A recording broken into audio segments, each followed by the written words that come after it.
Hello, friends. How are we all doing? Putting our best faces forward. Um. Also, yeah, I don't think I've nailed this look today, but that's okay. I'm gonna own it. I'm gonna soldier on, and we're gonna pull through. Martini Day has arrived. One of many Martini days that we'll have. Gin martinis for me are one of the most important drinks in the world because they're just so great.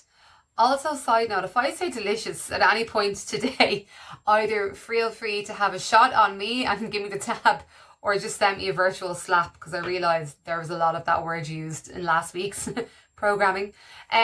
Martinis are fab. I saw two of my wonderful friends drinking outside Balf's, and they were having martinis a while ago, and that was about 2 weeks ago, I think. I won't say who they were in case they're meant to be working. You know who you are. And yeah, it's underrated drink, not drank enough, dangerous to drink too many unless you know what you're dealing with. For me, I like a big fat gin base and a bit of vermouth, but I love the garnish, so it's the pickle element for me. So I like a Gibson. So this drink we're doing today is a twist on a Gibson, and for those that don't know what a Gibson is, or a martini, so a martini is just a gin and a dry vermouth, and that can be quite personal, so that can be like your ratios are as you please. And then for the garnish, like you can always have a lemon twist or an olive, or if you want to go for a Gibson, it's like a pickled silver skin onion. So what I've done today is I've made a little fly. I've made or moth. Sorry, I've made a cucumber pickle. So I did that with lavender, just white wine vinegar, sugar, and dill.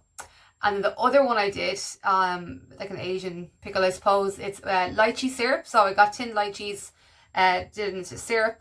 Granted, that was very an over dramatic reaction to my little friend there.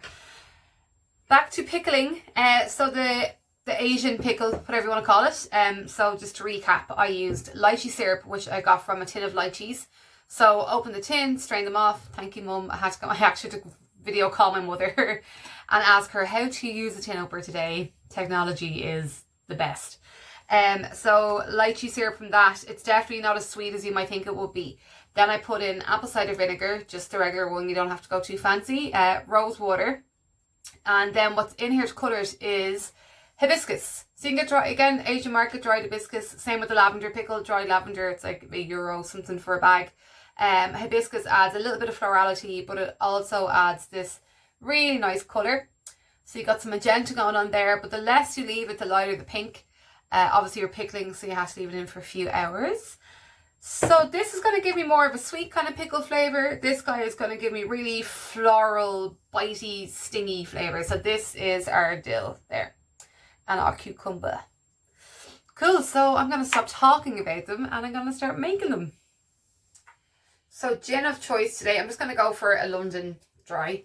London Dry is a style of gin, so it just means it's juniper forward, citrusy, and it works really well in a martini. I've got some dry vermouth. I'm also going to put in, I seem to have a collection of mini bottles everywhere. I don't know where they come from or where, I can't even remember buying them. So I'm going to put some pickle juice in mine as well as my garnish, but that's me because I like things like super sour and pickly, I suppose. I would be partial to a navy strength martini because they're so good, and I nearly said a D word there, but I didn't. And not in a rude way, I nearly said delicious. But I'm allowed to say that one, I have that one. Yeah, navy strength martinis. I love them with not so much a dry vermouth, like I like it with maybe like a Bianco or something like that, like cocky, amazing. That's really good with this. And I'm just going to go do a big fat 60 ml of this guy. I'm going to put 15 ml in for this because I did do 60 ml of gin and I have the pickle. So this will just help balance it out a little bit. In the pop. And then for the pickle, I'll probably just do a little bar spoon measure. I only put a small bit in because I knew I'd probably over pour and ruin it. So, as much as I like it, if you put too much in, it can kill the drink. There's a very valid reason why I ice off grammar, because I just made a hames of everything there. What was I saying? Yeah, martinis. You know, olive, twist, dear's choice. You can have both. Apparently it's called an Oliver twist. Like I heard that, I was like, it should be funnier than it is, but it's not. Yeah, it's all such a personal trip. I think definitely I worked for Starwood Hotels and Groups for 5 years, and the main source of their clients was definitely American based. So that's where I learned how to make martinis, because if you have, it's such a martini culture over there, more so than I think we will ever have over here. We definitely have a cocktail culture, but martini culture, Manhattan culture, like all those over there, it'd be like their house drinks, you know. And that is where I learned how to make a perfect martini. There's nothing that's going to make you sweat more than like 5 really kind of like businessmen like telling you how to like the martinis and all different. But it was a really good, you know, school of knocks. It was great to learn. And that's where I learned a lot about Scotch and stuff like that. And that's going back 14 years I started there. So yeah, I was 20. Doesn't seem that long ago, but that's how long ago that was. So I'm just making sure that this is fully diluted. Also, you'll notice that this is getting freezing. I'm stirring with block ice as well, so it's just going to take me a touch longer than it might if someone is not stirring with block ice. I'm trying to be smart in my ice consumption here. So I'm making my own block ice, which is really cool. I don't know why I didn't think about it before. But it's nice to be back handcrafting ice, picking it. It's a joyous thing to do. I'm just going to taste test my martini first, because it'd be such a shame if I poured it, even though it's just for me, and it wasn't properly diluted. Wow, it's really good. It's been so long since I've... Oh! Other points to note is make sure your glassware is chilled. I can't remember if I said that already, but it's so important, and if I say it, it should be at the beginning. He's back. Really important to have a chilled glass, because think about it, there's no ice in your martini. So what happens when it meets something that's at a lower temperature? The temperature of your drink is going to go down.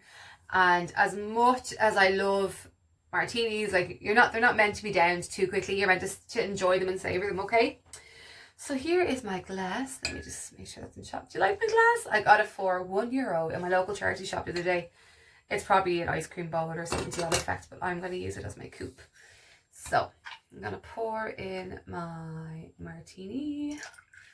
And there's just a little bit of lavender in there, but that's also okay. And on my cocktail stick, I have my pickle, cucumber, and I have my pickled pearled onion. So thank you so much for dropping by. Cheers to everyone. Cheers to keeping our smiles up and keeping our faces up and having places like this to disappear to and just have the crack and talk about drinks. Yeah, no visitors now, unfortunately, but I'm going to try and do some Instagram live Halloween buzz. Anyway, we will make it work. Have a lovely day, have a lovely night, have a lovely weekend, have a lovely everything, and cheers to you.